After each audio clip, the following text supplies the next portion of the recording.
چی لایف کشف مزه ها، کیف لحظه ها. چی لایف شما را به دیدن این برنامه دعوت می کند.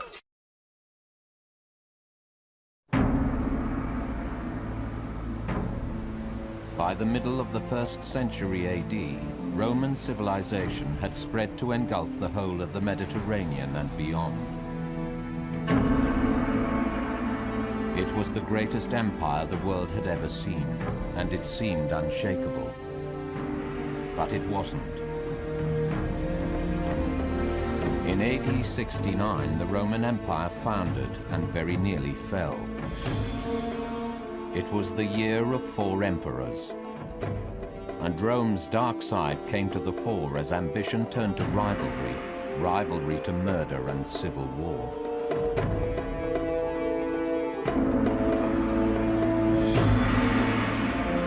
From the chaos, an unlikely hero emerged to pull Rome back from the abyss. A simple man known to his friends as the Mule Reader, known to the Senate as Titus Flavius Vespasianus, and to history as Vespasian. The empire's savior.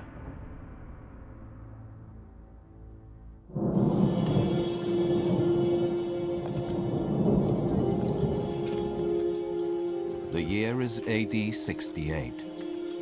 The legions of Spain and France under the command of Sulpicius Galba are marching on Rome. Between them and the capital is the army of the Rhine, loyal to the emperor. This is Rome versus Rome. At stake was the throne of the young emperor Nero, debauched, dissolute, murderous. A descendant of the Emperor Augustus. For 100 years his family had ruled Rome. Now Nero had bankrupted it. It was time for ambitious men to make their move.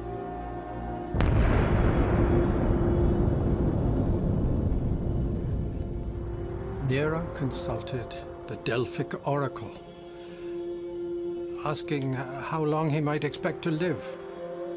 The reply, cryptic and ironic as ever, was, "Beware the age of 73." Being 31, Nero rejoiced that he had 42 years to live. Meanwhile, the governor of Spain, Sulpicius Galba, was drilling his soldiers to march on Rome. Galba's age was 73. In June that year, Galba unleashed his forces against Rome. It was a domino effect. Mutiny in Spain, in Gaul, and on the Rhine, each bringing the end a step closer. Then someone bribed the Praetorian Guard and they deserted, emboldening the Senate to declare Nero deposed and under sentence of death. Abandoned by all except a few servants, Nero hid in a humble house on the edge of Rome. And there, he stabbed himself in the throat. The Julio-Claudian dynasty, which had ruled for 95 years, was now extinct, and the world held its breath. Galba was still in Spain when on the 8th of June he was proclaimed emperor. It was the first time an emperor had been created outside of Rome. Powerful men paid attention. At the opposite end of the empire, in Judea, the commander Vespasian was involved in a bitter war when he heard of the successful coup. With a practiced instinct for his own survival, he dispatched his eldest son, Titus, to swear allegiance to the new emperor. It would prove a wasted journey. It's difficult now to recapture the uncertainty of the world then. If you think of the Roman Empire from one end to the other as being 2 months wide in summer, 3 months wide in winter, that's the amount of time that it takes for messages to go in one direction even, sometimes to go there and back. and there can never be complete information, so people are marching in the dark. In Rome, events were unfolding faster than Titus could travel.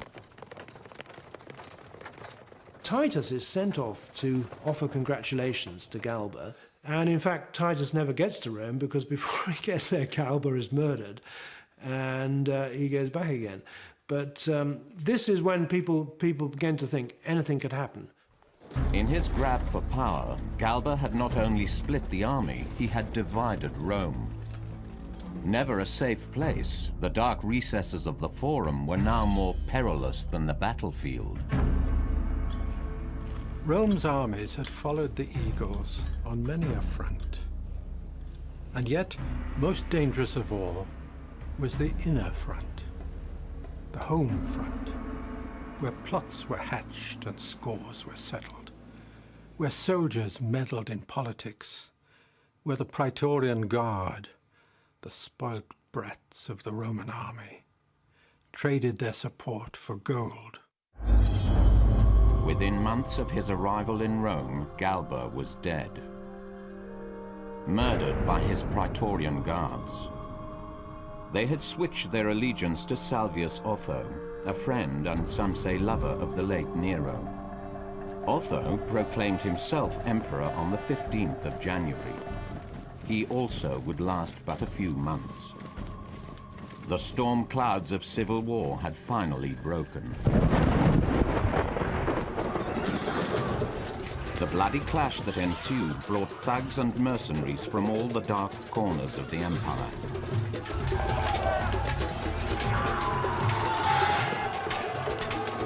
The victor this time was the despised Aulus Vitellius. His ragtag army brought chaos to the very heart of the empire. Vitellius had arrived from Germany, dragging along with his army a vast mob of hangers-on. He turned the whole city into a camp and filled every house with armed men.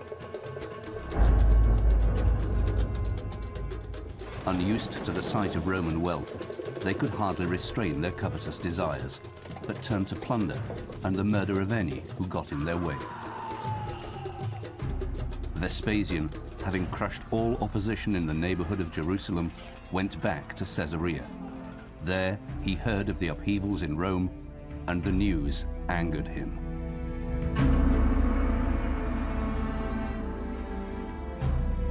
The empire Vespasian had served all his life was in meltdown. Now was the time to act. He enlisted the support of legions to the north and to the south. They proclaimed him emperor, and he ordered them to march on Rome. On the 20th of December, 69 AD, they entered the capital in triumph.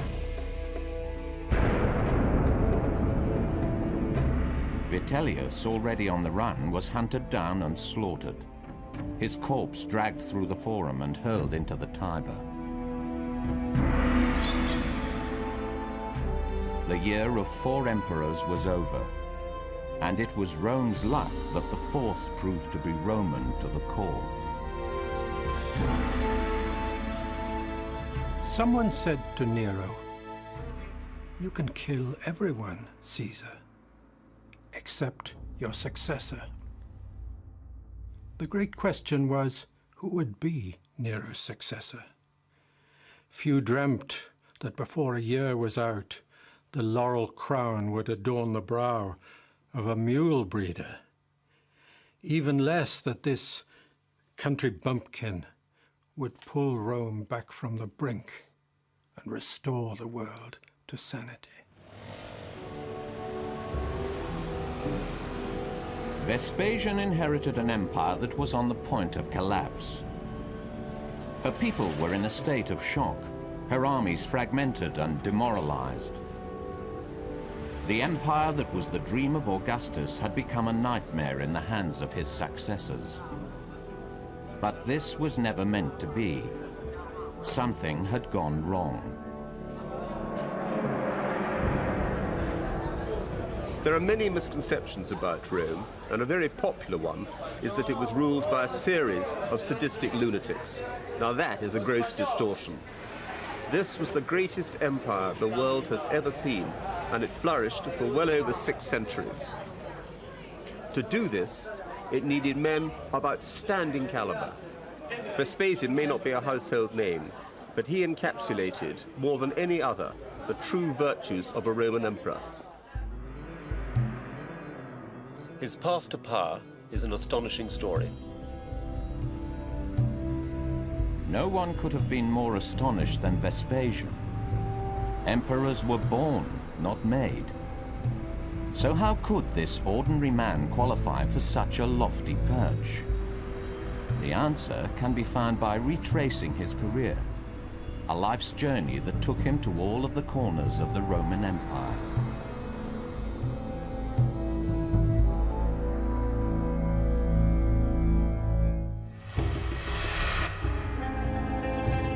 Vespasian never dreamed he would become emperor, less that he would be called upon to save the empire. In a heroic age, he was an unlikely hero.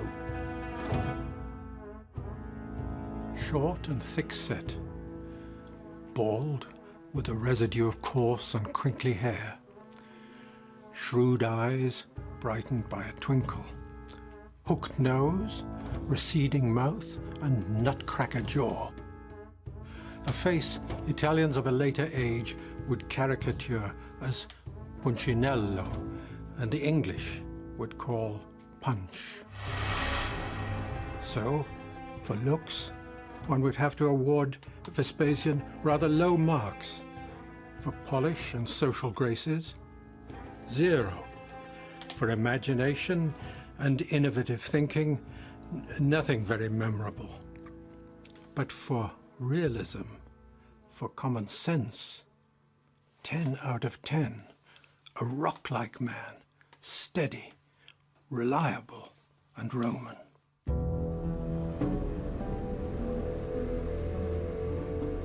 Vespasian was born in 9 AD in Rieti, a quiet little town that lies in the folds of the Sabine Hills, 60 miles from Rome.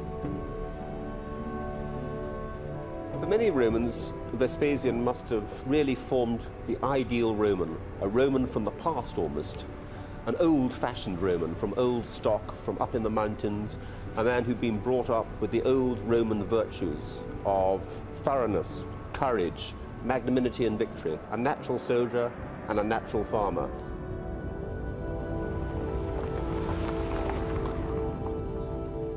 This sort of countryside is classic Roman army countryside, where citizen soldiers are born and bred. All the country values are here of the soldier-farmer.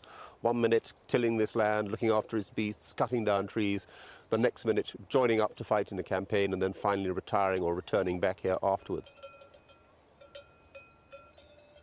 Rieti's claim to fame was, and still is, as a centre for mule breeding.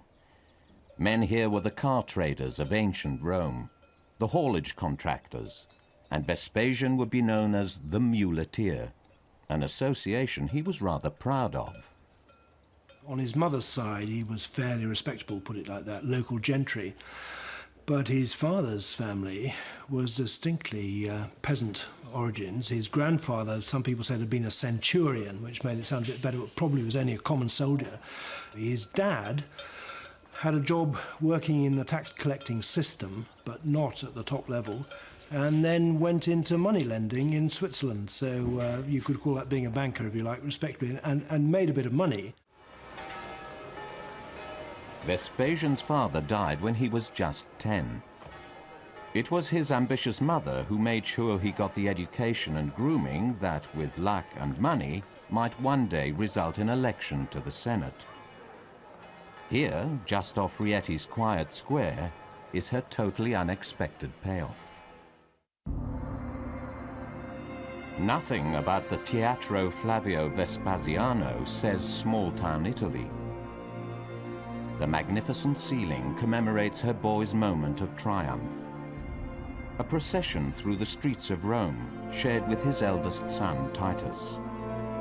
He is seen returning as emperor, victorious from crushing the Jewish revolt, exceeding his mother's wildest dreams. And it wouldn't stop here. In time, Vespasian would go on to rebuild the Roman Empire. But first, it was the empire that would build Vespasian. Vexillatio! Intent! Time!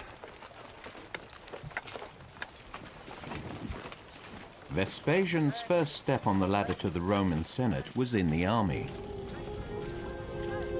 As a tribune, he would begin to see how the empire was run. But he would be far from Rome. It was a humble start, and not a cheap one.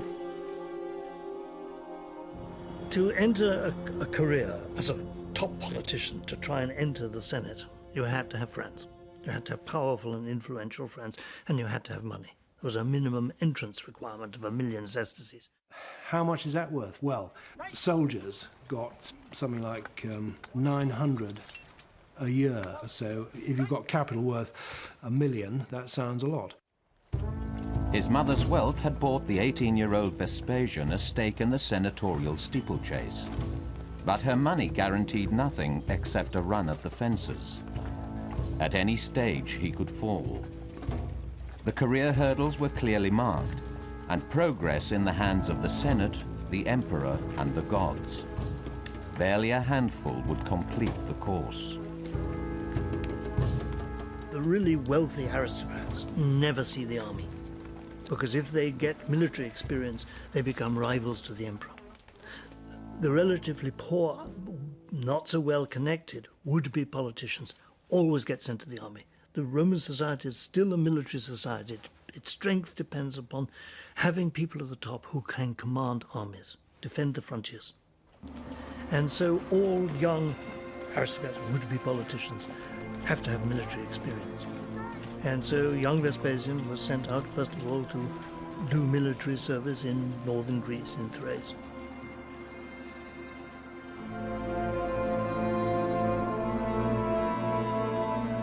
In Thrace, Vespasian was at one of the empire's outposts.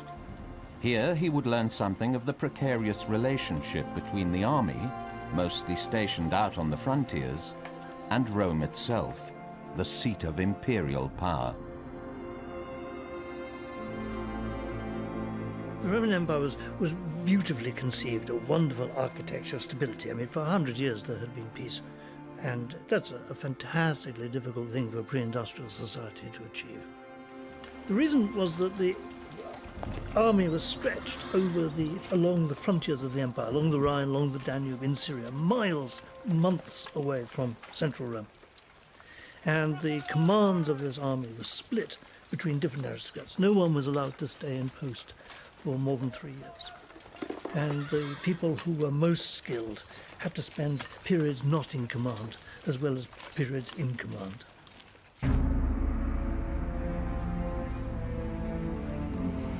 Vespasian was 23 before he experienced the capital for himself. He was appointed to Rome as Triumvir Capitalis, a very small cog in a complex machine that was always threatening to break down.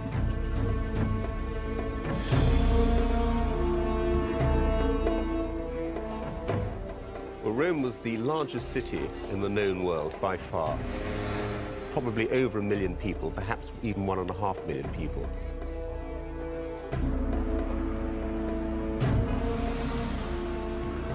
It was an enormously cosmopolitan city. I mean, it had been the center of a great Mediterranean empire for over 200 years.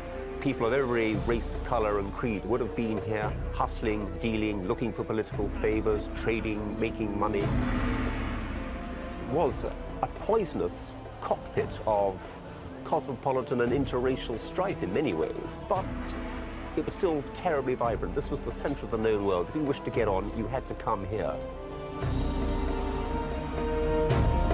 It was also a ginormous parasitical city. It produced nothing, and therefore it had to be fed.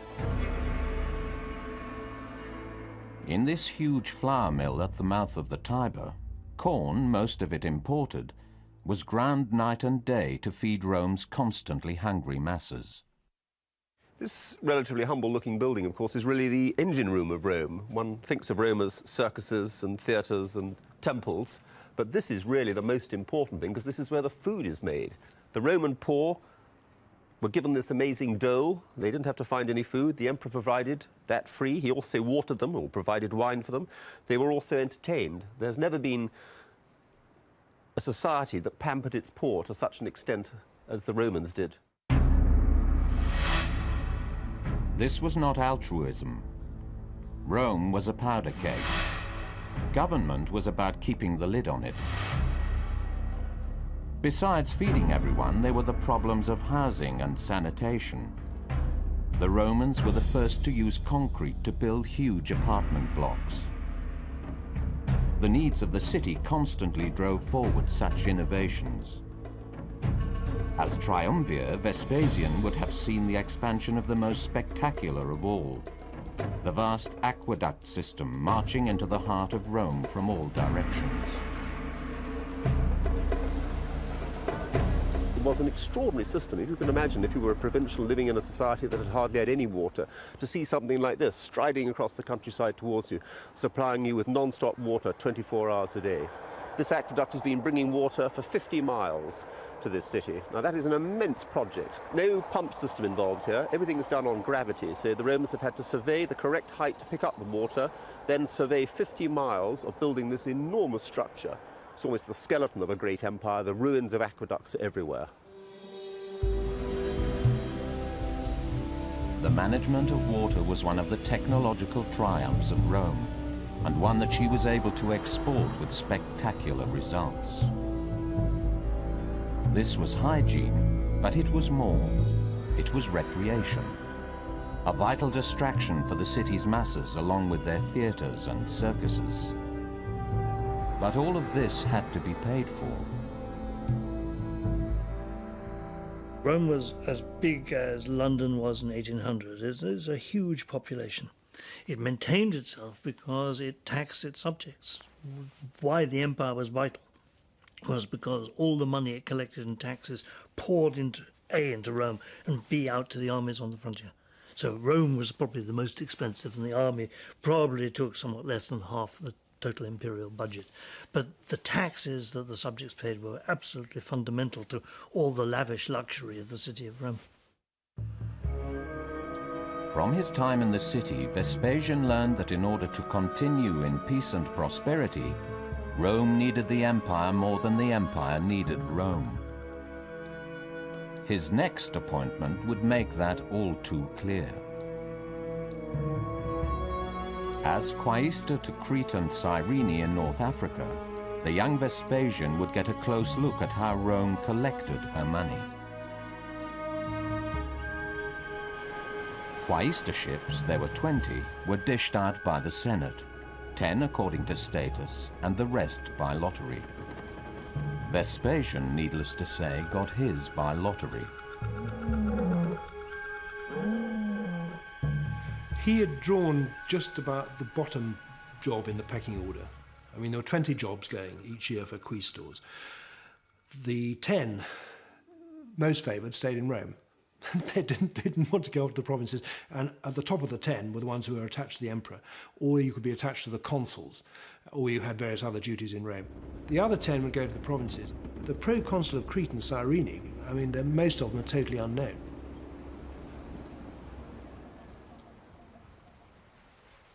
David, when Vespasian arrives in Cyrene as a young man of about 26 to assume the role of quaestorship, what is he letting himself in for? Well, the quaestorship's a junior position for someone who's embarking on a senatorial career, and it's to give people experience of provincial government, starting at the sort of nuts and bolts end of how you extract money out of the provinces. Clearly, coming to a settled province like Cyrene from someone like Thrace is stepping from one world into another. He's coming into a well-established urban civilization based around sedentary agriculture that's already tied into Mediterranean trade and exchange networks.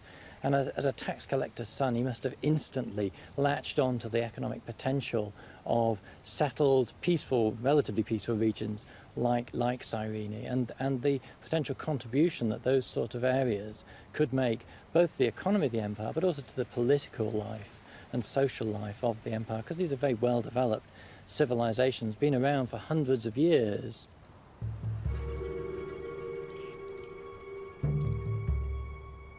This was not Rome.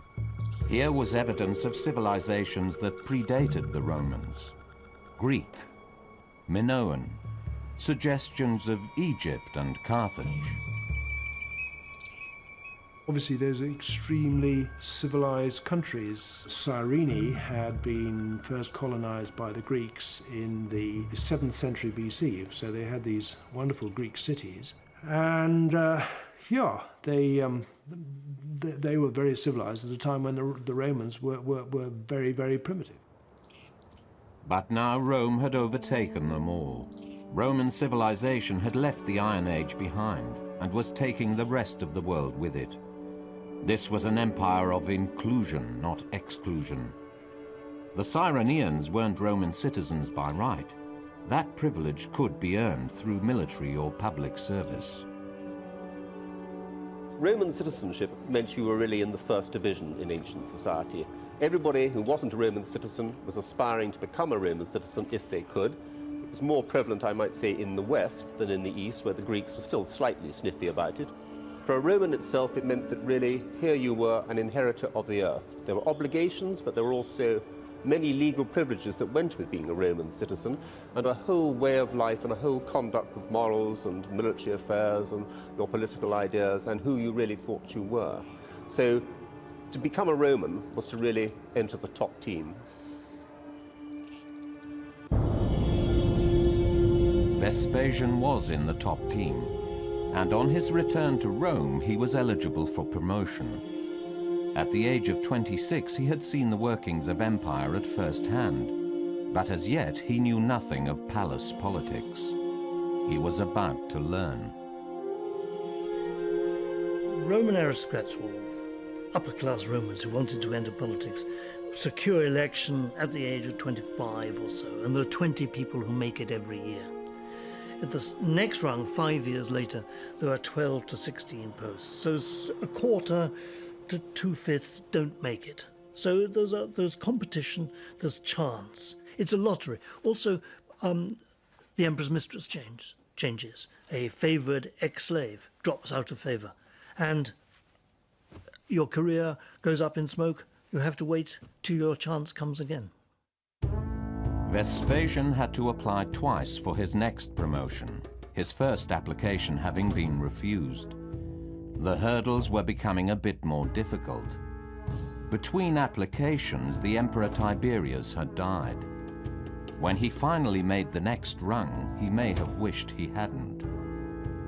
The job he gets next is aedile, and among the duties of the aediles were to keep the streets clean. And he happened to have this job during the reign of the eccentric Emperor Caligula, who noticed that the streets were covered in mud and heaped quantities onto Vespasian.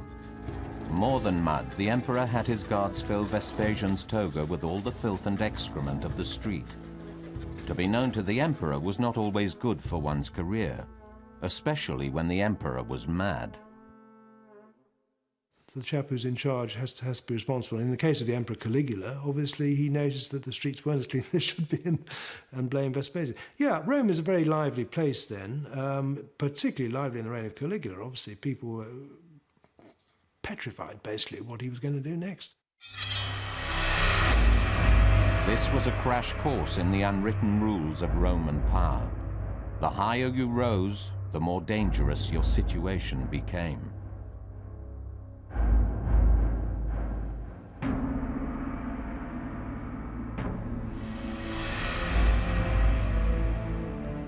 It was during his time in Rome that Vespasian married and his son Titus was born. Little could he have realized what an asset his son would become. But in the meantime, he had acquired another asset, a patron, and from a highly improbable source. At first sight, the Roman Empire is run by an emperor, omnipotent, powerful, at the top, and aristocrats. And he uses aristocrats as the people to whom he delegates power. But aristocrats are the rivals of the emperor. They threaten him. So the emperors create alternative mechanisms for executing commands. Palace slaves. They free them, but they give them administrative responsibility. And these are executives of the emperor, of the empire, who undermine and parallel the power of senators. It's quite extraordinary from our point of view that slaves, ex-slaves, freed slaves should exercise power which equals the power of aristocratic senators. Vespasian's patron was a slave, Narcissus. Not the slave of the emperor, but of Claudius, the emperor's uncle. His influence landed Vespasian in the job of his dreams. Commander of his own legion, to Augusta, stationed in Germany. And then it got better. Caligula was murdered. Claudius was the new emperor, and at his right hand was Vespasian's patron. What's more, Vespasian was to be part of the emperor's personal ambition. Claudius, the new emperor, a slobbering fool according to some, or sly and devious, you might describe him, needed military glory. And a fairly innocent expedition to Britain, Claudius could maintain himself in the background, lead from Calais, win glory, say that he'd conquered Britain, and report his victory to Rome. So it was a politically dictated military adventure. For somebody like Vespasian, this was the absolute chance of a lifetime. There were only 27 legionary commanders at this stage in the Roman army, and Vespasian was one of the lucky 4 who's been picked for this. And this was a chance for him to show off his military talents and achieve what all Romans hankered after more than anything else, which was military glory. But there was a problem. For the army, this was a leap in the dark. Rumors of the venture caused mutiny in the ranks. A British invasion had one serious snag. Rome's redoubtable soldiers trembled at the sight of the sea. True, they had been transported across the Mediterranean on occasion. It was the ocean they feared, not wind and wave so much as the supernatural and the spooky. The ancients saw the world as 3 continents surrounded by a dark and dreadful moat called Oceanus, where repulsive sea monsters, fearsome spirits, and all manner of dark dangers had their abode. The invasion was stalled on the beaches of France. But after months of persuasion and possibly bribery, the commanders were able to go ahead. As luck would have it, the Romans' hesitation had given them an unexpected advantage. The Roman delays at Boulogne persuaded the Britons that the invasion had been cancelled, and they dispersed.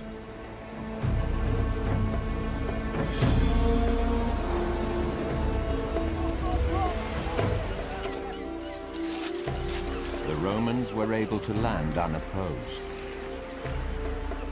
The Britons had gone back to their farms.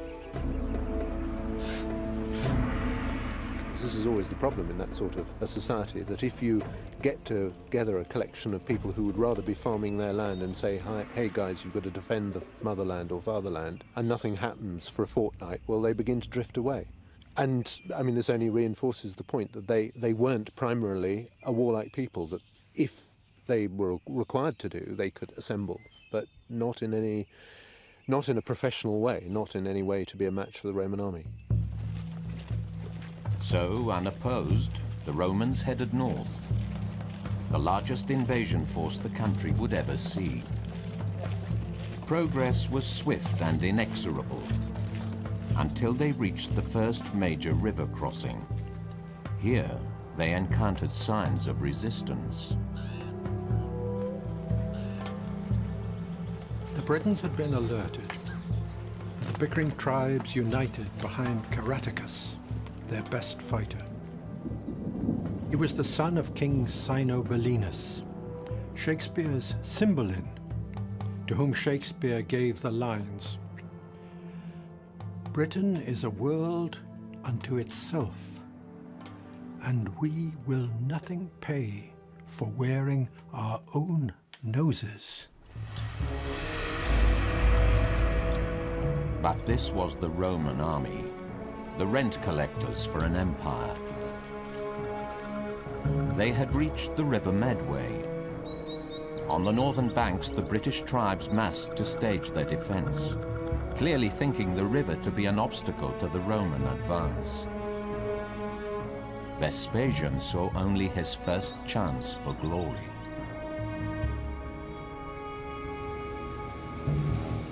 This is a perfect battle to illustrate the flexibility of the Roman army. There's a popular misconception that the Roman army was a sort of inflexible military machine that could only really fight one type of war. That is absolutely, totally untrue. In fact, the Romans were equipped perfectly for a battle of this sort. Alongside the regular legions was a Dutch amphibious assault troop. Men who could swim with their horses, in full armor if necessary. This is where the Britons thought they were invulnerable. They thought the Romans would not be able to get across the river, and effectively they were defeated in detail in a major engagement. Whilst Vespasian confronted the Britons, his amphibious troops crossed the river downstream and began to encircle the enemy. This was his first enemy engagement as commander. He particularly distinguished himself in this battle by leading his legion across the river when the tide was probably low and establishing a fortified bridgehead on the other side, effectively destroying the Britons' position and outflanking them. With masterly timing, he launched simultaneous attacks from front and rear.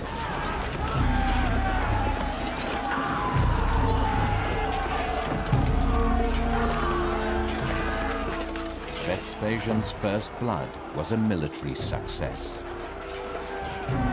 Vespasian's role was pivotal, swimming the river and outflanking the defenders. The Britons took big losses, and the Medway victory proved to be the key to southeastern England generally.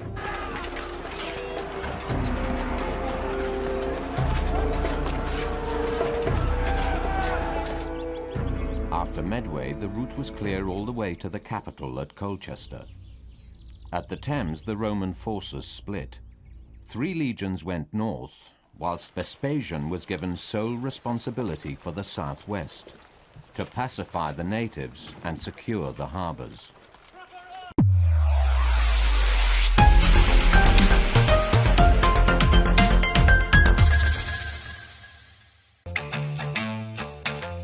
تو چه فکر و خیالی؟ بریم شهر عالی. یه تفریح حسابی.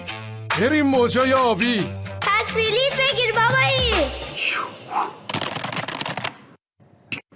رودخونه های جاری، مشهد موجای آبی، سرسره چارتایی، مشهد موجای آبی، شاله فضایی، مشهد موجای آبی، وایش ثبوت آزادی، مشهد موجای آبی، حالا بیا شادابی، مشهد موجای آبی، مشهد موجای آبی.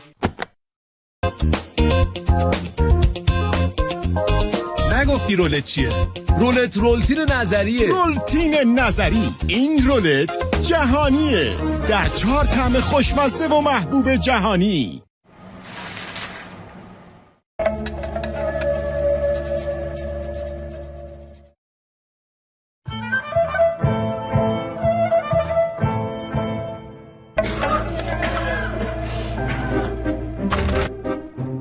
حذف پوست از پاپکورن، این بوشار است در یک ارائه جهانی. با لینا خوشحالینا. ببین هر روز به من زنگ میزنه میگه چطور بود؟ میگم عالی عالی. ما توی یوبیتکس به صورت 24 ساعته پشتیبان شماییم، حتی توی تعطیلات. ببین من که نمیدونم چی باید بخرم، ولی هر روز یوبیتکس بهم میگه چی بخرم که سود کنه. بازار ارزهای دیجیتال در دستان شماست. یوبیتکس پلتفرم مبادلات رمزارزی شما. با ثبت نام در یوبیتکس 5 ارز دیجیتال از ما هدیه بگیرید. همین حالا دانلود کنید.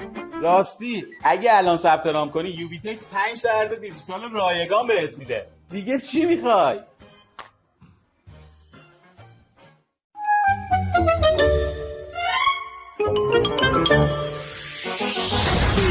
اگه فشار خونت میره بالا مواظب قلبتی حالا کمبود آهن داری یا کلسترول رفته بالا موقعش بخوری فدوکسا میامده یه فدوکسا اگه درس داری و نمیکشی باید بخونی که نمونشی فسفر و کربوهیدرات و قند میخوای دیگه میمونه چی موقعش بخوری فدوکسا اسموتی فوری فدوکسا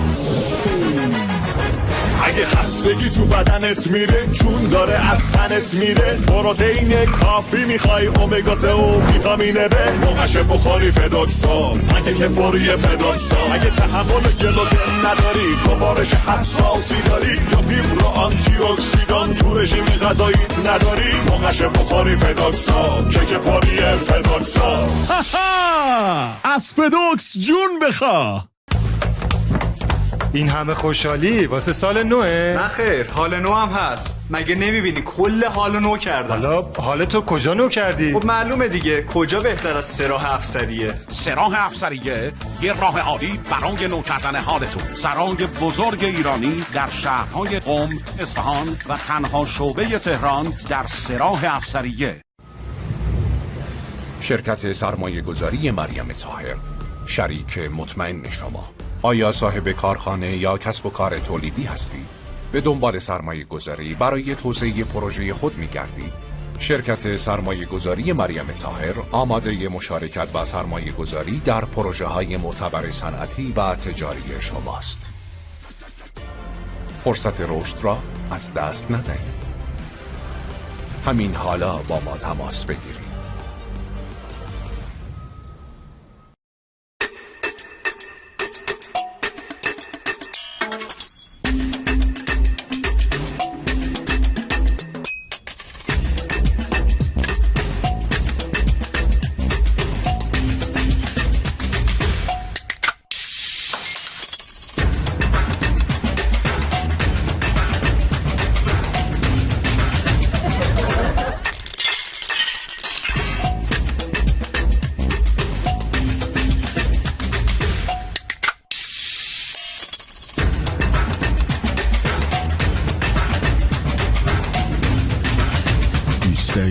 همان طعم فوق‌العاده.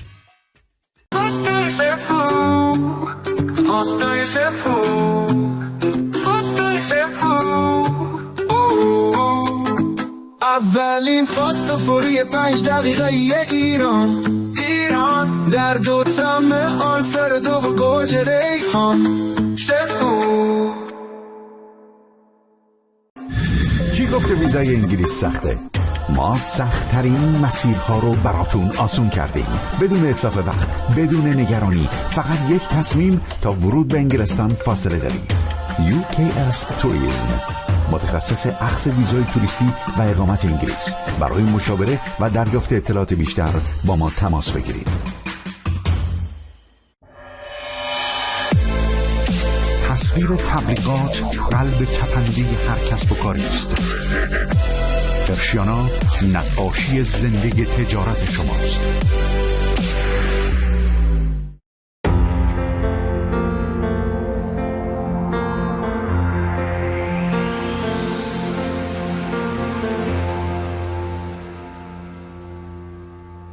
چیلایف کشف مزه ها، کیف لحظه ها. چیلایف شما را به دیدن این برنامه دعوت می‌کند. But between him and the sea lay some of the most formidable obstacles of the ancient world. The British hill forts were especially massive and numerous in the west, stretching in an arc from Wiltshire up to the Welsh border. Vespasian's masterstroke was to see that these citadels of soil might fall to artillery.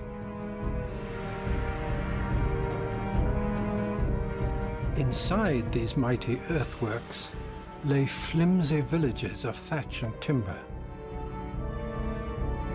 The trick would be prefabricated observation towers or high platforms which his engineers could quickly assemble. Spotters could then see over the ramparts and direct the fire onto the houses, pounding them with stones and fire darts.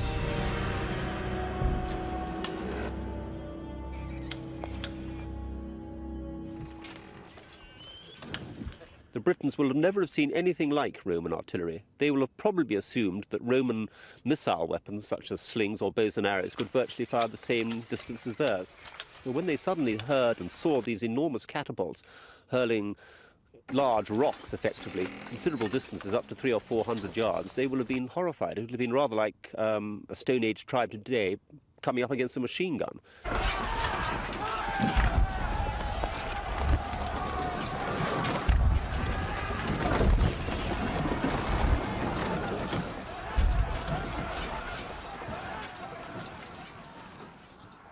One by one, the fortresses fell or surrendered. On the highest, the Romans built their own fort, to see and be seen for miles around. As a power statement, this is an absolute must. He'll have come straight here to stamp his name on it and the power of Rome. Or a great, huge, 50-acre beast like this rearing up out of the plain. You just don't ignore that. You are going to go and conquer it. You're going to get on top of it. This is a man, who's conquering 10,000 square miles of southwest Britain with his own battle group of about 8 to 10,000 men, a wonderful independent command. He celebrates, as far as we know, 20 captures of Opida like this. 20 times he will have put up a trophy celebrating his and the Second Augusta Legion's victory. But it's all part of this process of we are on the winning side. And one needs symbolism, so one has to visually try and create something that people will remember.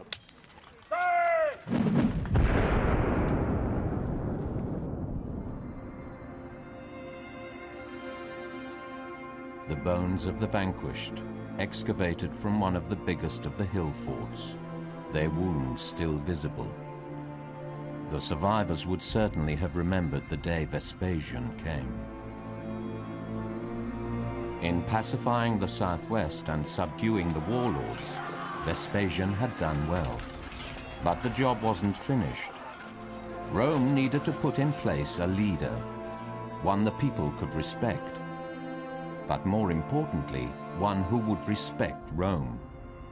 Cogidubnus was just such a man. One of the ways the Romans conquered, besides obviously direct military action, was the use of puppet kings or client kings. That was introducing what we might call actually a quisling figure into the society. Now, we know that the Romans arrived, and probably in their baggage almost, they had this chap called Cogidubnus. The Romans then install him as a sort of puppet king in the Chichester area, and then built him an enormous palace. The palace the Romans built for Cogidubnus at Fishbourne was breathtaking. The largest villa outside of Rome. Here he received the other chiefs as they came to visit from their mud huts. The message was clear. So was his authority. The advent of Rome brought good news and bad news. First, the bad. Resistance would be crushed, arms confiscated, Roman law enforced, and finally, biggest bogeyman of all, the Roman tax collector. Then, the good news. Peace, roads, towns, clean water, sanitation, commerce encouraged and housing improved, baths, theatres, entertainments. Tacitus puts it beautifully. Rude nations would be coaxed toward peaceful paths through comfort. Temples, markets, and houses built, the sons of chieftains educated in the liberal arts. Those who had spurned Roman speech would aspire to rhetoric and adopt the toga. And he concludes, mockingly, so by slow degrees the Britons were seduced by pleasant pastimes, till finally the gullible natives came to call their slavery culture.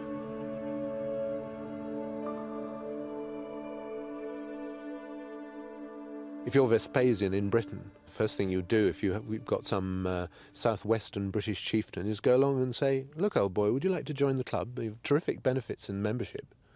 And if he absolutely refuses, well, then you have to take his hill fort. Vespasian returned from Britain triumphant. But in the emperor's court, a triumphant man is a dangerous man. The Roman sword, he discovered, is double-edged. Military adventures, if they're successful, are always going to be a career opportunity. Here's a big army which is going to take a reasonable amount of time to conquer the whole of Britain, but they gave plenty of opportunities for battles. Vespasian is said to have participated in 30 battles, and it must have added to his prestige. The difficulty about prestige in the Roman army is if you get too big for your boots, you are seen by the emperor as a potential rival. From the emperor's point of view, you promote someone to success, you then leave him in the wilderness, you leave a gap of time, 5 years, 10 years, between the holding of a consulship and the next plum job. In Vespasian's case, they would follow 15 years in the wilderness, hero or no hero. His patron Narcissus couldn't help. The Emperor Claudius had married Agrippina, sister of Caligula. She was a good hater. Narcissus was out, and so was Vespasian.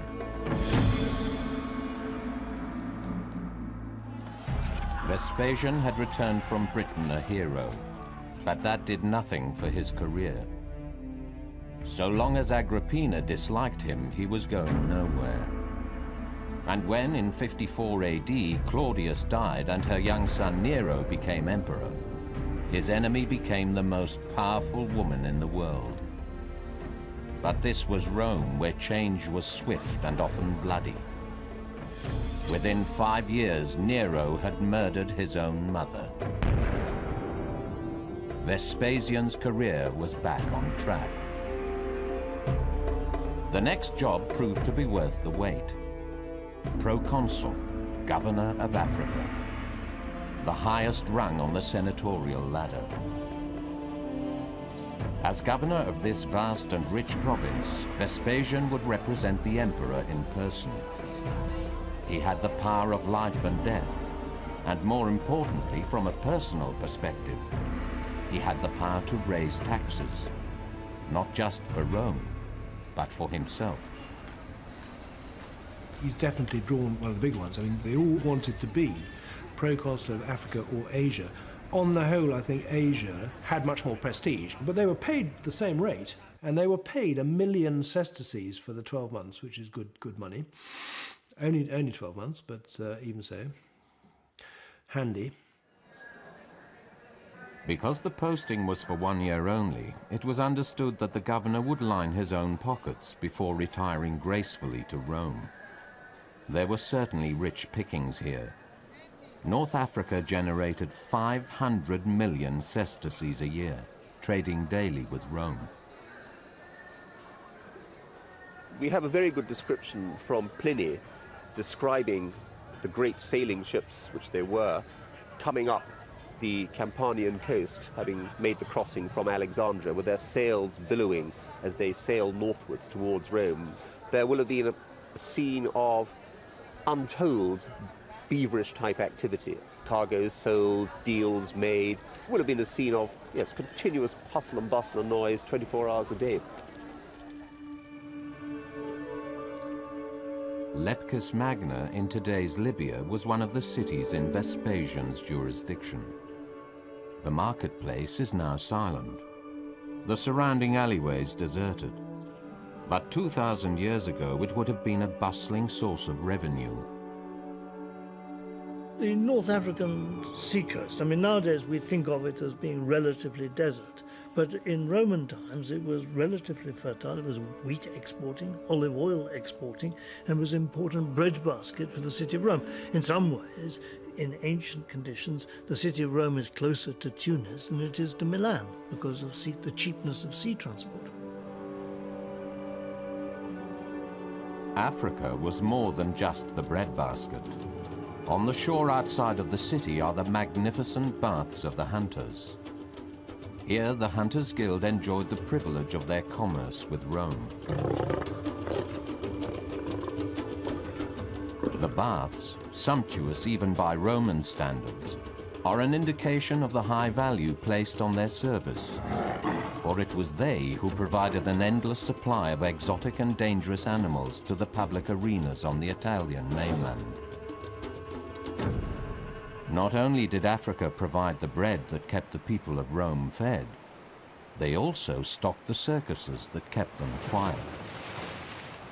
Vespasian had the supply line that kept Rome alive, and he saw how it worked. And he saw something else. Africa's desert frontier required only a small military presence. Rome's rule was exercised here, not through force, but through persuasion.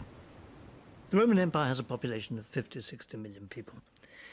It's governed by an extraordinarily small aristocratic cadre. What are there? 150 Roman aristocrats out in the provinces? That's one for every 350, 400,000 people. It is very difficult to control 400,000 people with one aristocratic administrator. So basically the Roman governmental system in the provinces depends upon collaborators. It depends on winning the support of local administrators, local bigwigs, local rich men. And the system of government is one of cooperation between provincials who want to be Roman and Romans who wish to control and be enriched by provincials with the least possible trouble. What Vespasian should have learned, he would have already known when he went to Carthage, is this is a place in which I must keep my nose clean and, if possible, collaborate with the local provincials, the important local provincials. Again, a lot of opportunities for corruption, but it is emphasized that he was surprisingly uncorrupt and conscientious as proconsul. People hadn't really expected that. In fact, Vespasian earned a reputation for fiscal prudence touching on meanness. Far from lining his pockets, by applying what he thought of as good Roman values, he seems to have impoverished himself. I think that is very clear from the fact that he does come back in financial difficulties at the end of his governorship. Far from enriching himself, he's actually reduced his fortune and ends up having to borrow money from his brother. And again, this is characteristic of other things we know about his career, that he was scrupulously honest, but he also had this deep interest in the financial state of the empire and its provinces. After a year, Vespasian's governorship was over. In the time that he was supposed to make money, he had made friends instead. But it was to be a canny investment. Where others earned sesterces, Vespasian earned respect. He was rather hard up when he gets back to Rome. He has to go back to making money as a transport contractor with mule trains, which was very much traditional in his part of Italy.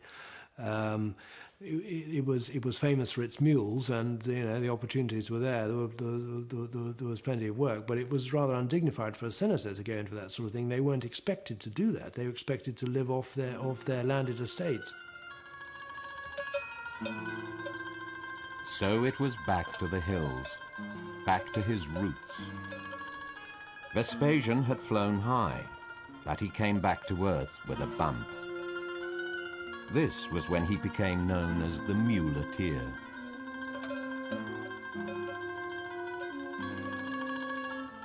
He would have done well to stay with his mules.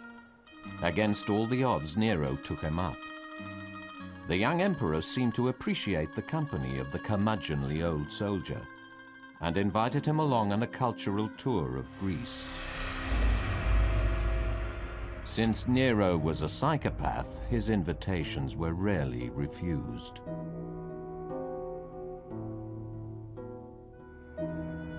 Nero went on a tour of Greece, the land which most appealed to his artistic temperament. There he gave a series of musical recitals. He would sing all day and far into the night. No one dared leave the theatre. Some Greeks hit upon a way to escape by pretending to swoon with pleasure and be carried out in a state of feigned unconsciousness. Present on one of these occasions was Vespasian. Then, as Nero smote the lyre and burst into song, perhaps for the 100th time, he noticed that Vespasian had nodded off. A moment's lapse, but it would change Vespasian's life. Indeed, had he not been a national hero, it would have cost him it. Dismissed from court, he fled back to Italy and hid deep in the country. The weeks in hiding could easily have been Vespasian's last. As it was, they were to be his last in the backwaters of political life. Suddenly, Nero needed a general more than he needed a friend.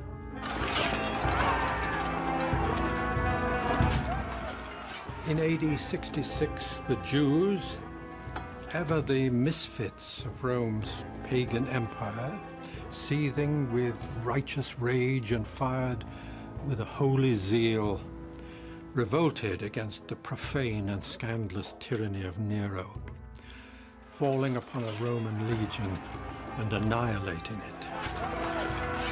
Now, defiant within their walled cities, they reviled Rome and all her works. Clearly, revenge must follow.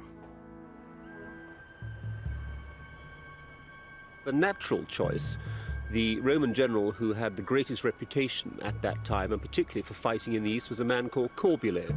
Now, with Nero's immaculate timing, he had actually asked Corbulo to commit suicide 1 month before the Jewish revolt broke out. And when Nero made a request like that, one had to obey. So Rome had killed off its premier commander, Corbulo, and a month later, the news arrives of the Jewish revolt. This war would be deadly. Rome's revenge was seldom swift, but it was inexorable. Roman soldiers even worshipped a god of revenge, Mars Ultor, meaning Mars who has the last word.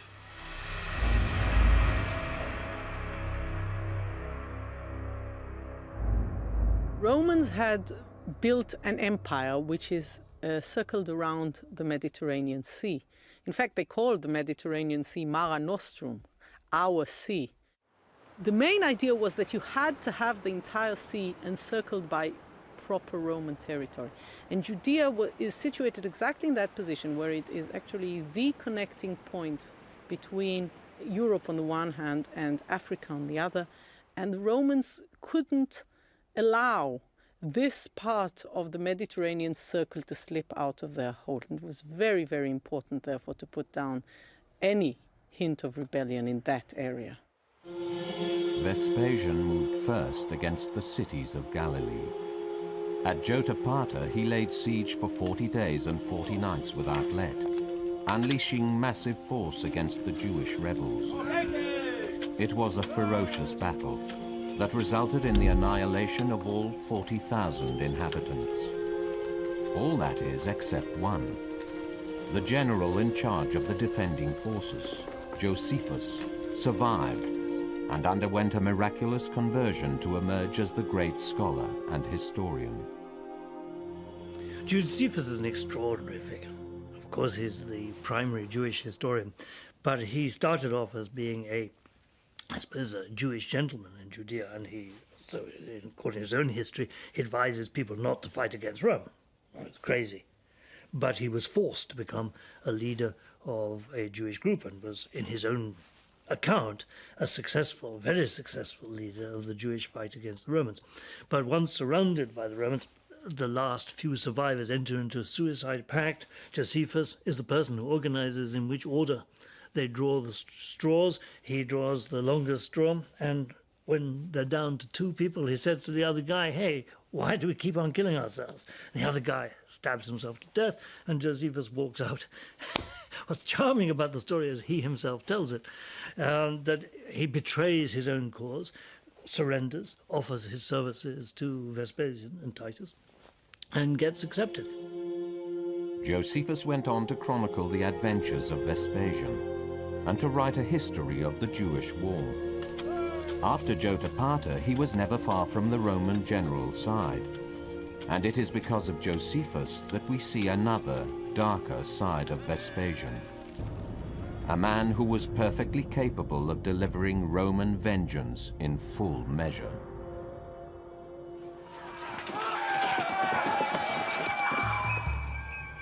After the battle, Vespasian held a court-martial, making a distinction between the residents and the newcomers whom he considered responsible for the war. Meanwhile, the Romans lined the road all the way to Tiberias so that no one could leave it, and shut them up in the city. Vespasian followed and herded them all into the stadium.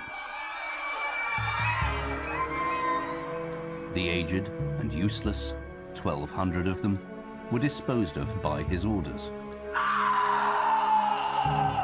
The rest of the people, to the number of 30,400, he auctioned, except those whom he presented to Herod Agrippa. The men who came from his kingdom, Vespasian allowed him to deal with as he pleased, and the king put them too under the hammer.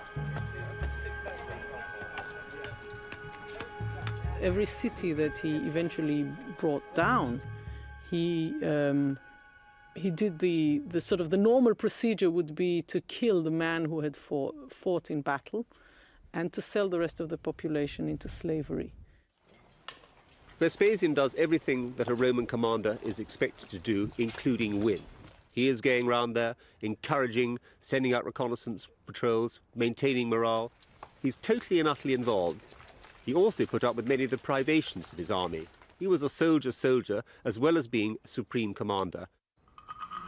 The Romans swept through Galilee, clearing the towns and driving the rebels into the mountains. It was here in the town of Gamla that Vespasian, within months of becoming emperor, would come within inches of being dead.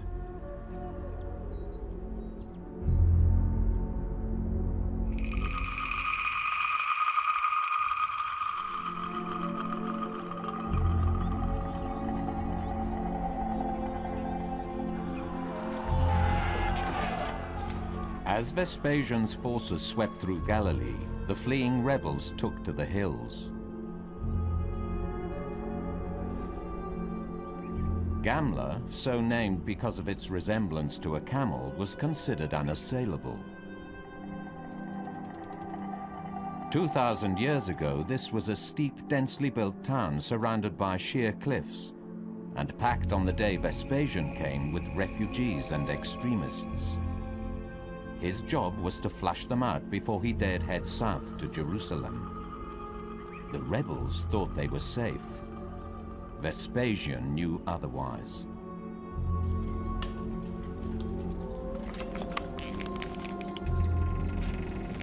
The lessons he had learned in Britain would serve him well. He was the world's best artillery officer, and he was in no hurry.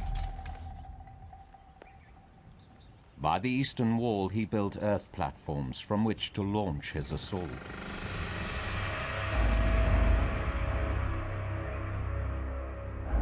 From there, his artillery could provide covering fire for his massive battering rams. His masons fashioned missiles from the rocks around them. You can see here one of the ballista balls that was found as a site. Fairly heavy. 15 pounds or so, yes. Quite. Take your eyes water if that hits you, I think. And this was produced or manufactured in situ at the site. I mean, it's basalt, it's a local stone, it's very heavy, and just imagine something like that chasing you in a few hundred miles per hour. You wouldn't like to be the target. Yes.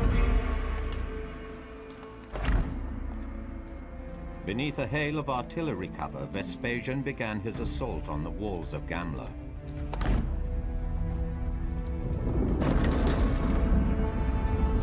Then the Romans brought up the rams at 3 points, and battering their way through the wall, poured in through the breaches with a great blare of trumpets and din of weapons.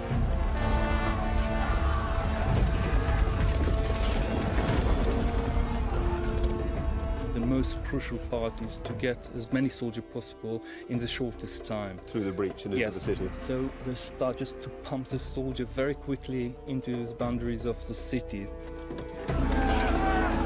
His troops poured through the breaches and piled into the narrow streets, hacking their way up the steep hill. Crammed into the maze of alleyways, there was only slaughter and confusion. But the rebels had the high ground.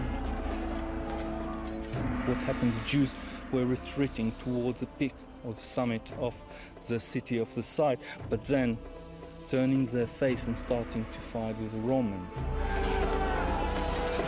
In the chaos, they saw the possibility of a counterattack. Now the first line, okay, was fighting, but the rest was still pushing from the back. And the Romans had nowhere to go, effectively. Exactly. For the Romans, the only escape was over the rooftops. They climbed onto the roofs of the houses, where they rested on the slope.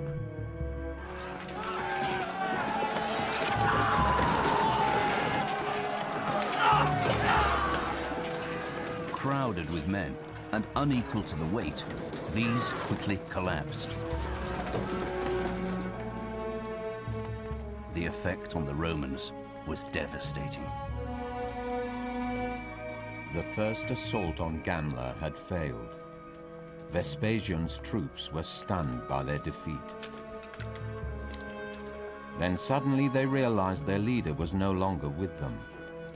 Vespasian was somewhere at the top of the town, in trouble.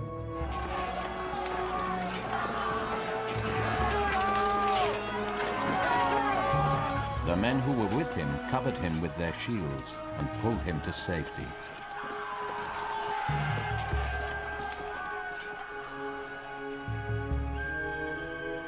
It had been a close call for the 58-year-old warrior. But fate was not finished with him. Within days, a second assault was successful. This time, the rebels were driven to the highest, sheerest rock above the city, where many chose to jump rather than face the avenging Romans.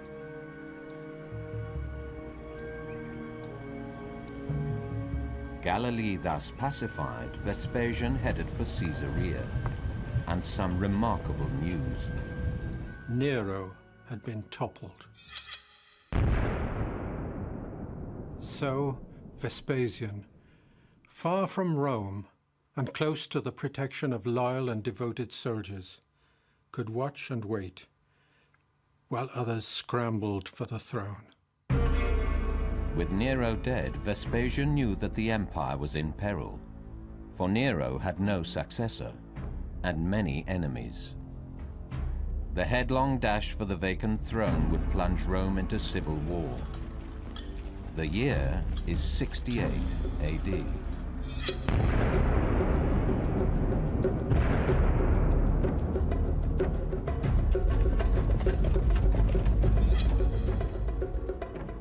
When Vespasian hears of Nero's death, probably in late June 68, he's actually in Caesarea. That is the capital, the Roman capital of Judea. He's in fact just about to start the 68 campaign in earnest. Now, when this tremendous news comes through that Nero has finally taken his own life, obviously there's going to be a bit of a hiatus. He doesn't really know exactly what he's going to do initially. So as far as hostilities against the Jews go, they're almost halted immediately, whilst he sits and waits to find out what will happen, which way the empire is going to go. The power struggle that ensued disposed of the emperors with terrifying rapidity. Galba replaced by Otho.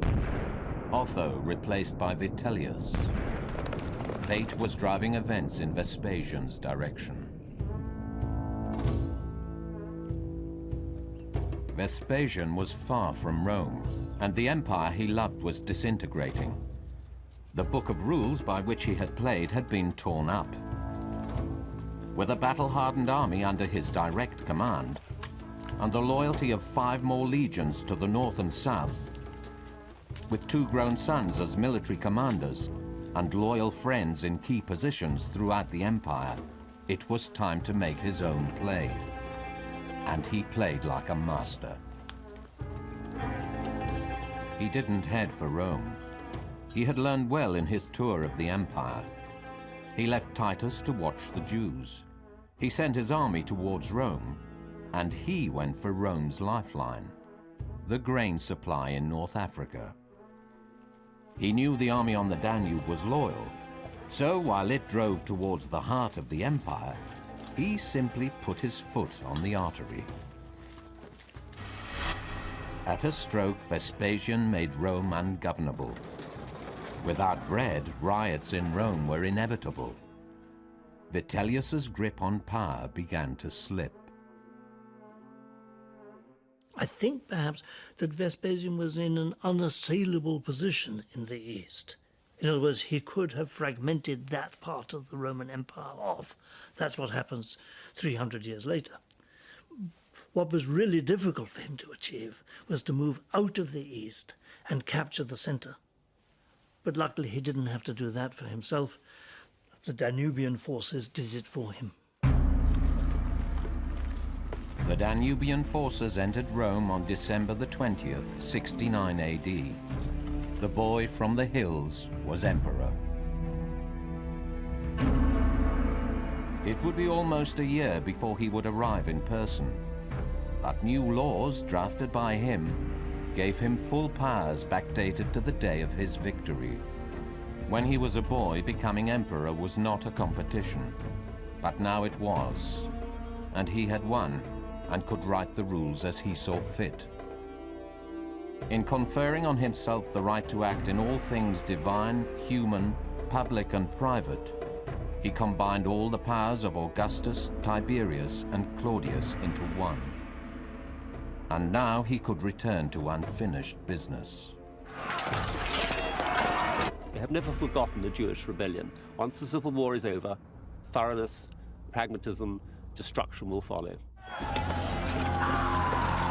A vicious final assault on Jerusalem, conducted by Titus, resulted in the defeat of all but a few isolated pockets of rebellion.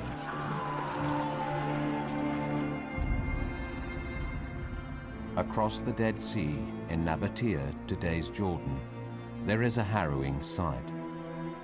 By the state highway, recently looted graves have cast up ancient bones. The fabric that still clings to them tells us they are the 2,000-year-old remains of refugees.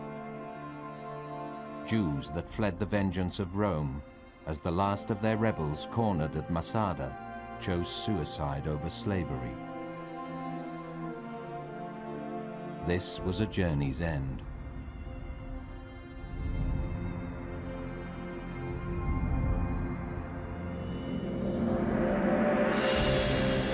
Vespasian returned to Rome in October AD 70. His triumphal procession recorded on the Arch of Titus, a monument to the humiliation of the Jews. Riches plundered from the Jewish temples became the starter capital for a new Rome. Fire and civil war had devastated the city. Now the enormous wealth of Judea would fill her empty coffers. Vespasian was back.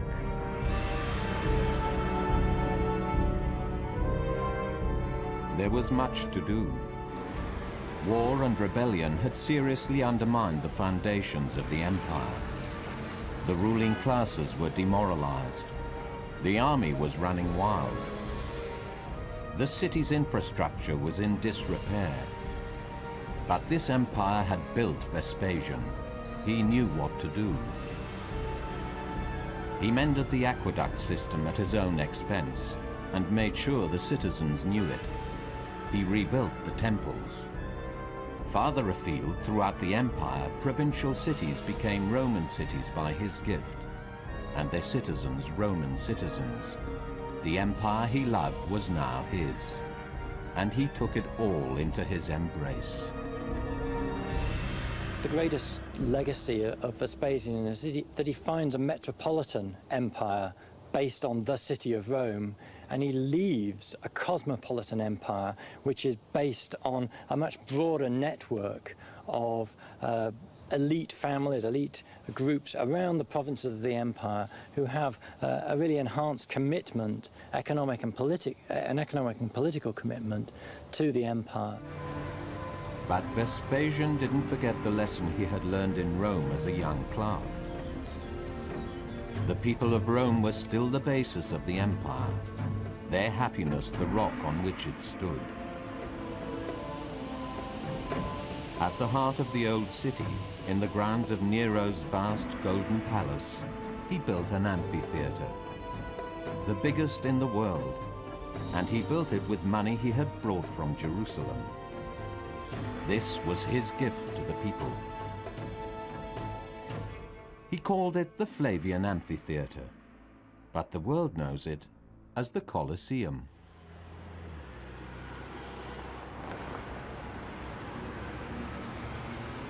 By bringing peace, by steadying the state, Vespasian gave the empire a second chance.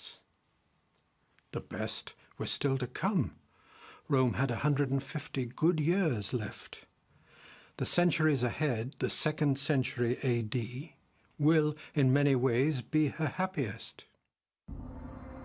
Vespasian rescued Rome, put her back on course, plucked the purple toga from the mud, allowed classical civilization to recover and before long to enter what will be the golden afternoon of Rome's 12th century history. Vespasian was emperor for only 10 years, but he had served Rome faithfully for 50. He never dreamed he would be emperor, and as he lay dying, the first emperor to die a peaceful death since Augustus 65 years earlier, he made a joke of his improbable career. "Woe's me," he said.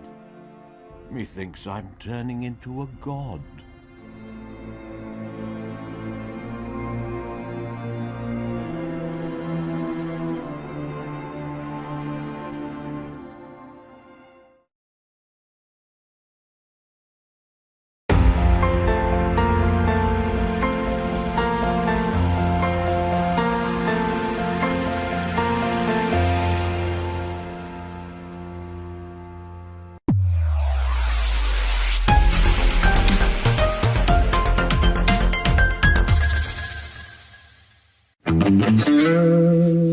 ببین میدونستی سال 2010 یه نفر برای همین 2 تا پیتزا 10,000 بیت کوین پول داده؟ ببین اون موقع چیزی نبوده ها، الان هر بیت کوین 10 میلیارد تومنه. الو حمید، 5 سال پیش به من گفتی برات بیت کوین خریدم، کجاست؟ یوبیتکس. چی؟ یوبیتکس. الو صدات نمیاد. یوبیتکس. چی گفت؟ یوبیتکس. یوبیتکس. بازار ارزهای دیجیتال در دستان شماست. یوبیتکس پلتفرم مبادلات رمزارزی شما. با ثبت نام در یوبیتکس 5 ارز دیجیتال از ما هدیه بگیرید. همین حالا دانلود کنید.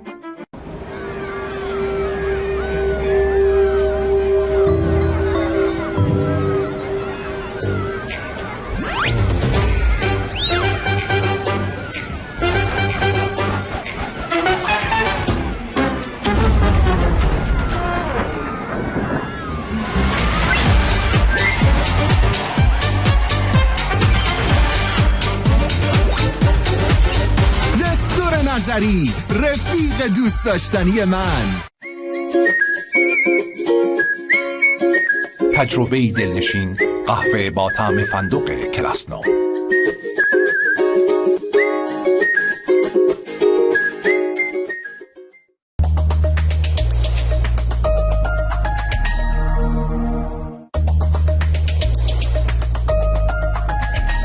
گواهی نامه های بین المللی، ارزشمندترین کالای داد و ستد شده ی تاریخ.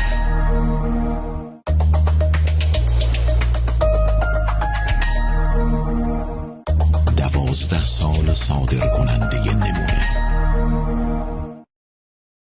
بدیعی.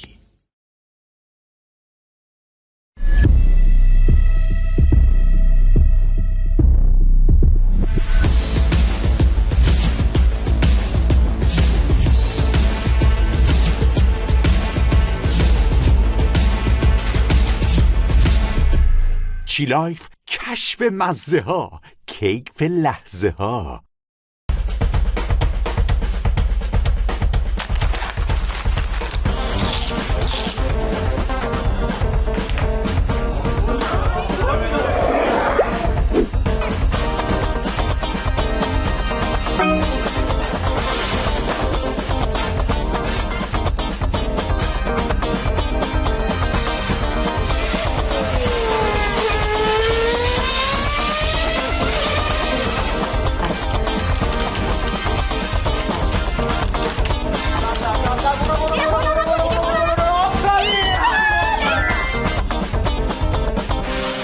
کام یک میان وعده سالم.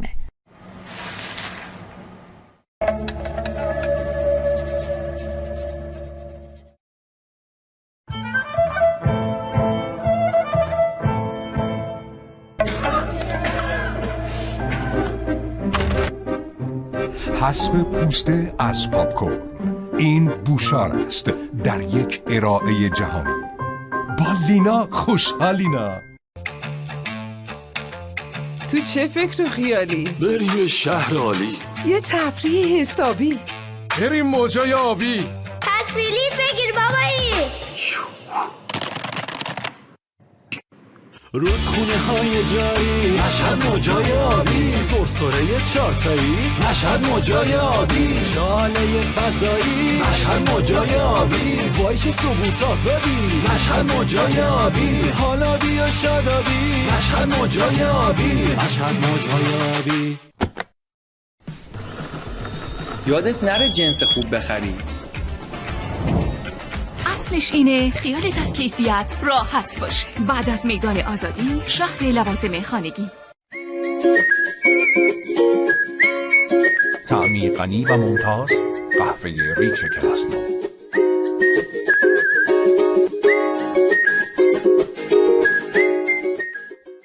اینو ببین چقدر قشنگه. قیمتشو ببین، طلا با این قیمت خیلی مناسبه. همه محصولات زرسام از برف طلای 24 عیار هستن و در آزمایشگاه‌های معتبر اعتبار سنجی میشن. اینجا طلا یه داستان دیگه داره. این خوبه، همینو میخوام. زرسام با اعطای وام 1 میلیاردی بدون بهره در کنار شماست تا فروشگاه طلای خودتون رو افتتاح کنید. برای اطلاع از شرایط با شماره 2034 600 59 62 26 از طریق واتساپ و تلگرام در ارتباط باشید.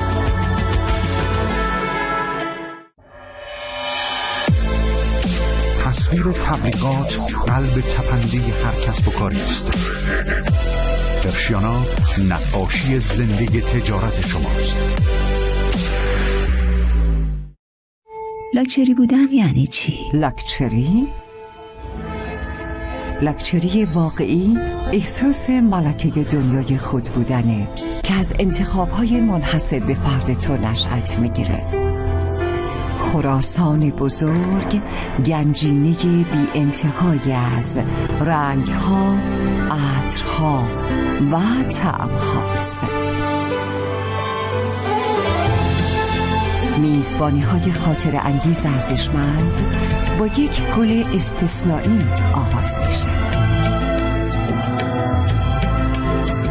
زعفران‌های بدیعی از ارزشمندترین کالاهای داد و ستد شده تاریخ برازنده توست. میز رویایی با ترکیبی از طعم‌ها و مزه‌ها که به خیلی ها انگیزه زندگی میده. توی فروشگاه‌های معتبر منتظرتونیم. بدیعی.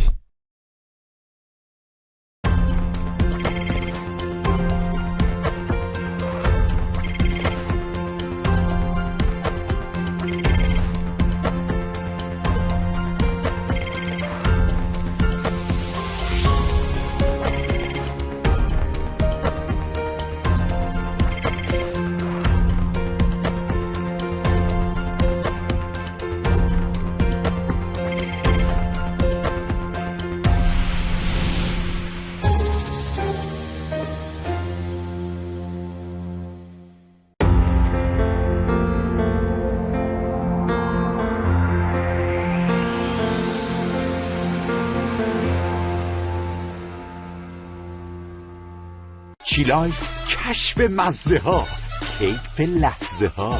چی لایف شما را به دیدن این برنامه دعوت می کند.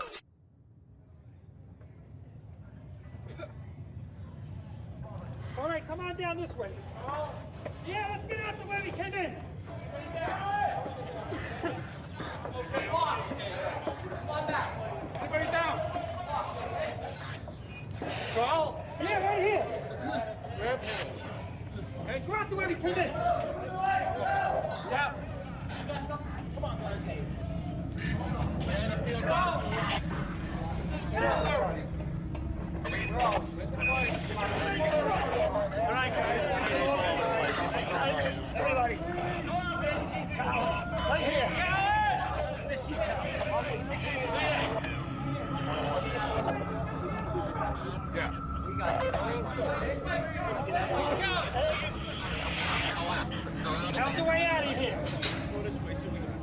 Go right. No, come in. We gotta get everybody out. Let's go. Let's get some lights. Many people ask me, what was it like that day? Command post, Tower 1, to all units. Evacuate the building. Command post to all units. Command post to all units. And I think what they're asking is, what was it like to be part of history?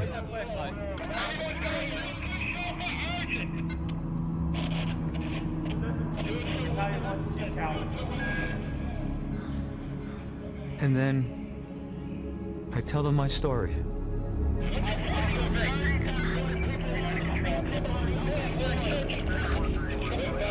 And I tell them that there were signs of devastation everywhere.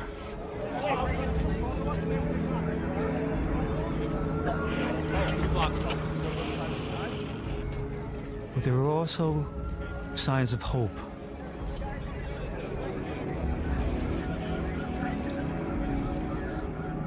And at this extraordinary time in history, those little moments of caring for another were the difference between life and death.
It's 2 minutes before the top of the hour.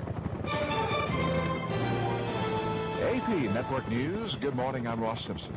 Air Jordan is apparently ready for takeoff.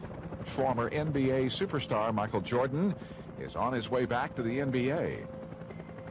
President Bush is going to get an earful from Republican members of Congress when he hosts the annual congressional barbecue tonight at the White House. The president visits a school today to tout his education proposals before heading back to Washington. Laura Bush travels to Capitol Hill. I woke up at 6 o'clock to the ringing of a phone. The meeting that I was supposed to attend was moved from the Marriott Midtown to the Marriott at World Trade. Watch your step, please. Thank you. Good morning. Good morning. Good morning. Thank you. Watch your step, please. this meeting was very important. And I shared a lot of the details with Ruth, my sister. And she said, Ron, you know, stand out. And I said, look, I have a new suit and a nice bright yellow tie. And Ruth thought that was perfect for this meeting.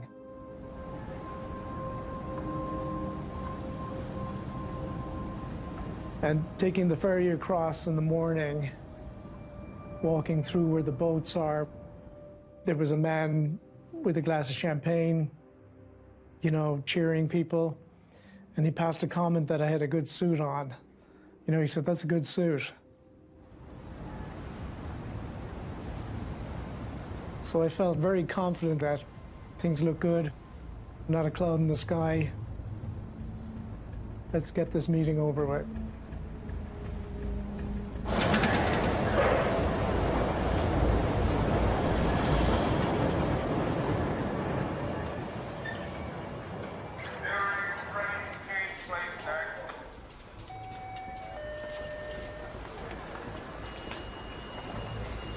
I worked at the hotel that was between the two towers, and I was a production chef.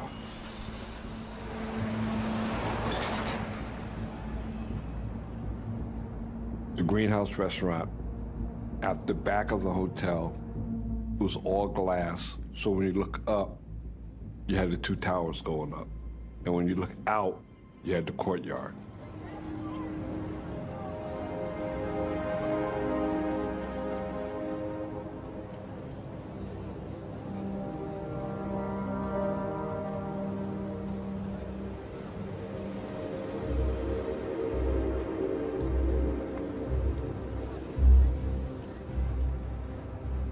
The first time I saw him, I was going there for an interview. It was like love at first sight. They're massive. And they go literally into the sky.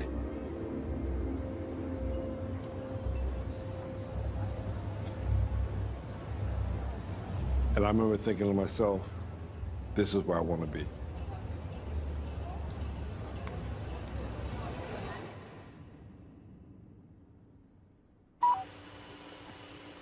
American 11, climb maintain level 350.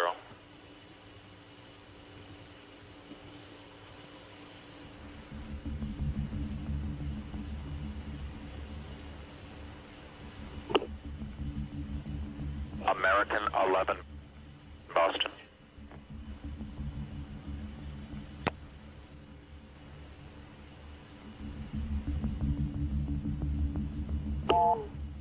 This is Adam. This is Boston. I turned American 20 left, and I was going to climb him. He will not respond to me. Looks like he's turning right.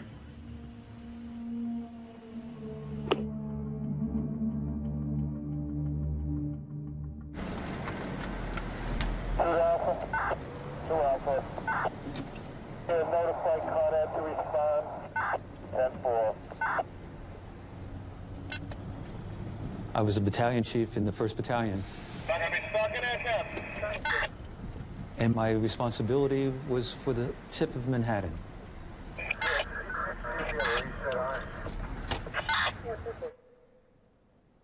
I'm the first one in my family to be a firefighter. My father was a letter carrier in the post office. And after I became a firefighter, a number of years later, my brother joined the fire department too. Kevin was 3 years younger than me, so it was always this looking up to the older brother, you know, sibling. I'm following in your footsteps, and every now and then I'll do you. Danny, that has you good? Yeah, it's good. Chief Lyman with the traffic good, over. Battalion chief was just a great rank. It allowed me to step back a little bit, and yet, at the same time, to be connected to our firefighters. It's an S5 box is what he calls it. I don't think it goes into... These babies are all locked up. We'd have to start forcing things in. And that morning I had 20 years and 6 days in the fire department. In other words, I could have retired 6 days earlier because I had my 20 years in. But I was enjoying being in the fire department so much that I didn't even think about retiring. All there was just a bunch of connections. All right. 25. And then we get a call for a gas leak on the corner of Church Street and Lisbonard. The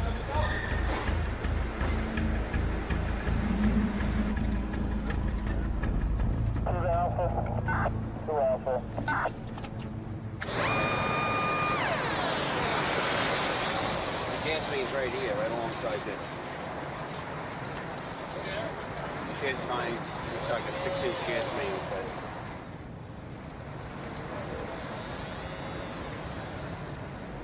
That day, I was working as the aide to Chief Viper.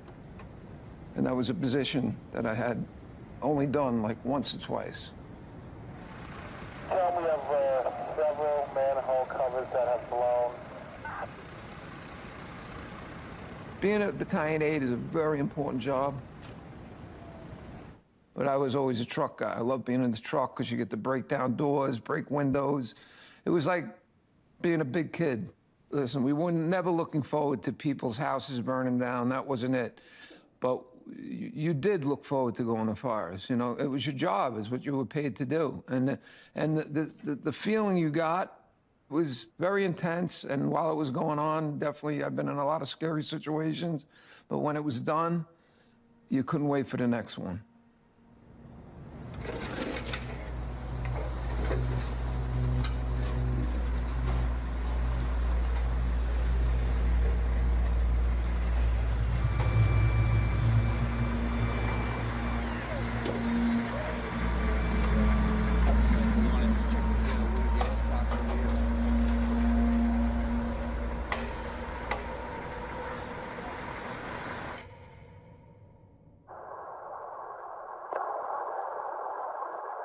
Hello?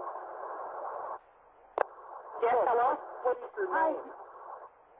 Okay, my name is Betty Ong. I'm number 3 on flight 11. Okay. There's somebody stabbed in business class, and we can't breathe in business class. Somebody's got mace or something. Someone is what in business class? I'm sitting in the back. Somebody's coming back from business. If you can hold on for 1 second. Anyone know who's being stabbed too? You know?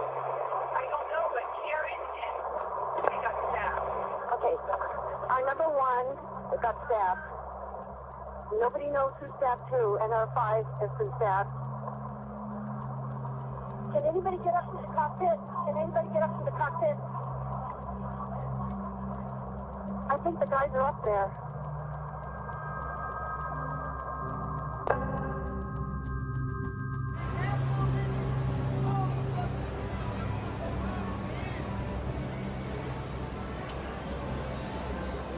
When I got to the Marriott, I was early. I mounted the steps that led up to the hotel.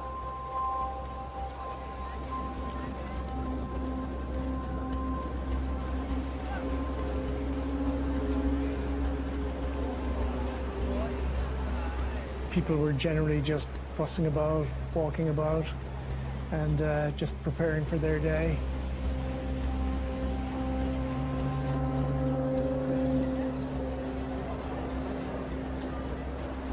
First thing I wanted to do was go to the bathroom, check my hair, check my tie, make sure I look good for this meeting.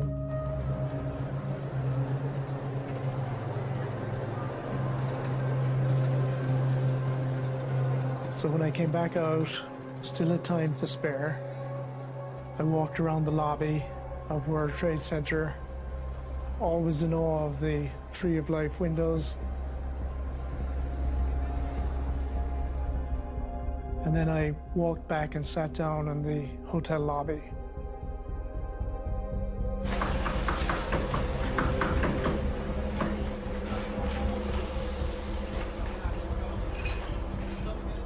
I go into work. It was already open for breakfast. A very, very busy day because we had like 2 parties that day. Dave, we got a pepper mill, please? So I cooked all the pasta and the sauces for the banquet parties. And I was stacking it. I'm in the walk-in refrigerator.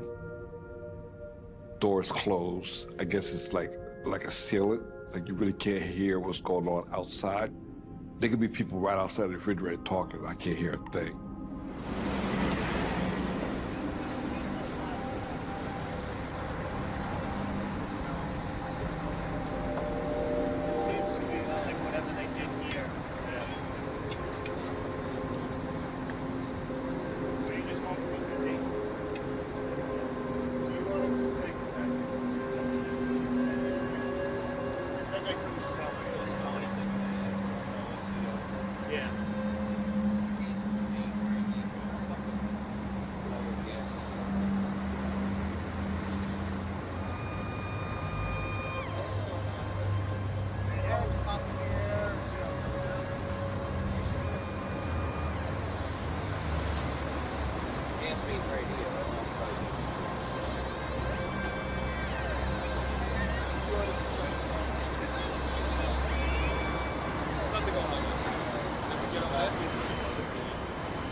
I remember sitting in the car with sirens blaring,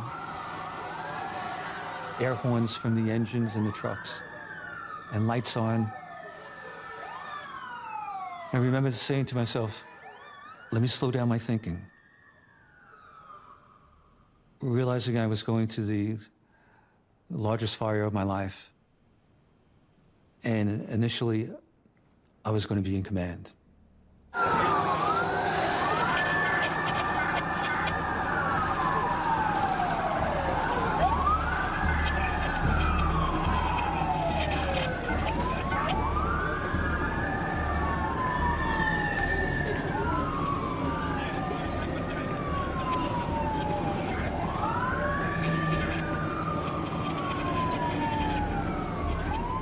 As we pull onto the West Side Highway and I look up, it was overwhelming.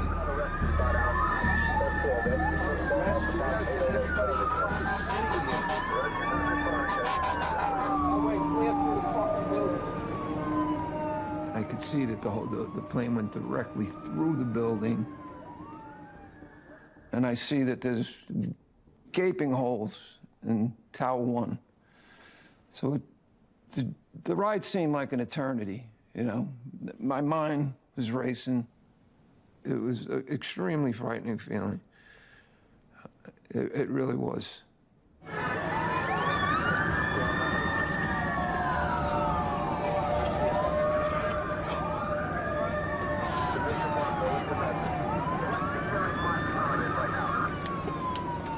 We pulled up right in front of the North Tower, and there was a lot of broken glass.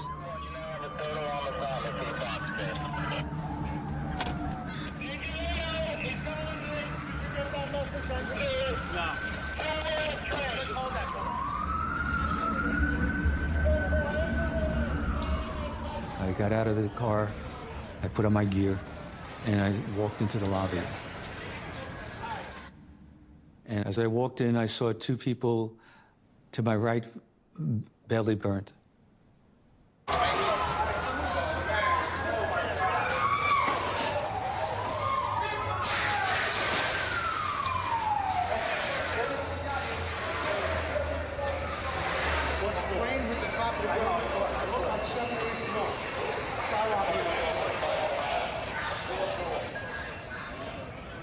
My instinct was to help them, but I knew that wasn't my job. My job was to take command. And I knew we had firefighters would come in and take care of them.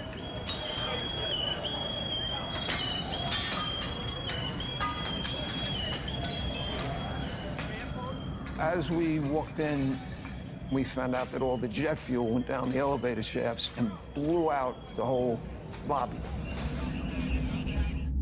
So anybody standing in the path of that blast was dead. You know, maybe 20, 30 people I just seen, you know, basically burnt to death on the floor.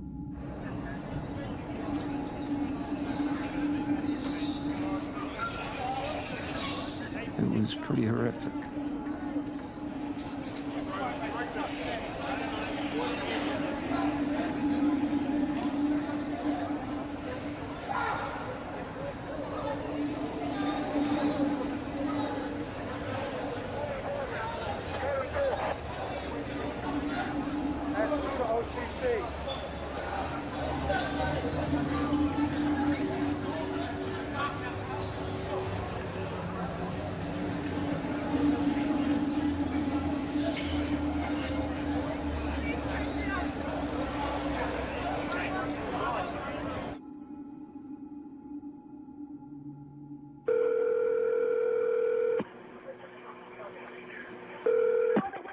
How you doing? It's the fire department. Hi. I'm on the 100th floor of the World Trade Center with 30 people in the northeast corner. It's hard to talk. Yeah. There's a lot of smoke. Right. There's heat. We're all overreacting. Please come right now. All right, no problem. We'll get to you. Please, immediately. They're on the way.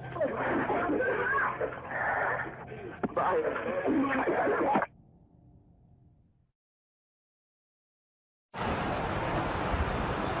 Scott, yes, look at smashing the Twin Tower.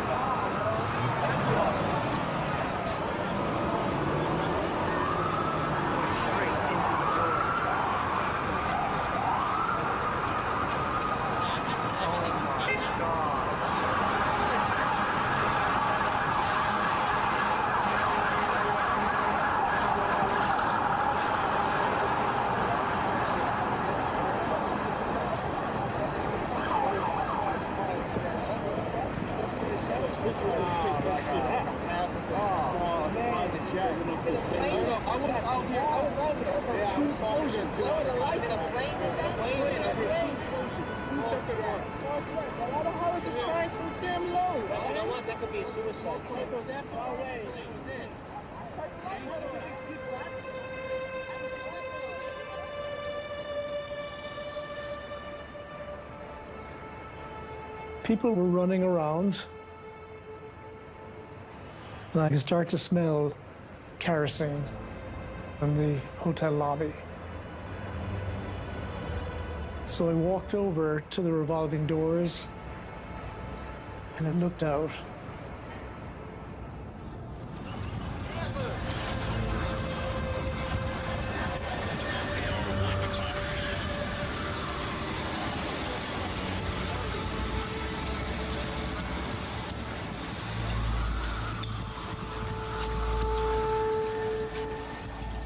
I couldn't figure out what was happening. And I saw this woman coming through the haze with her hands out.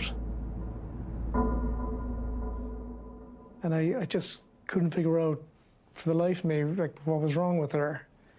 And as I went closer to her and as she walked to me, I could see she was badly burnt. And I could see that she was still smoldering. So I brought her into the lobby and I sat her down by the wall.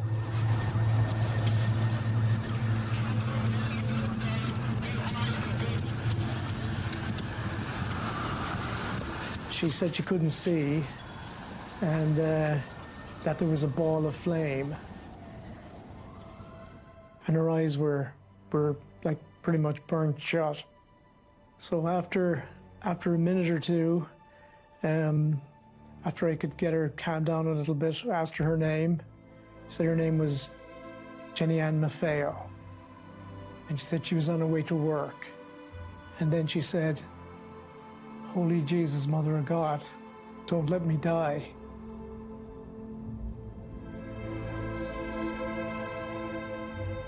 She said, "Help me. Don't let me die, help me."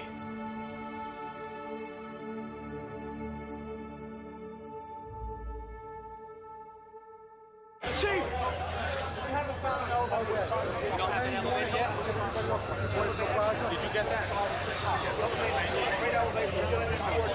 Any elevators working? We haven't found one elevator.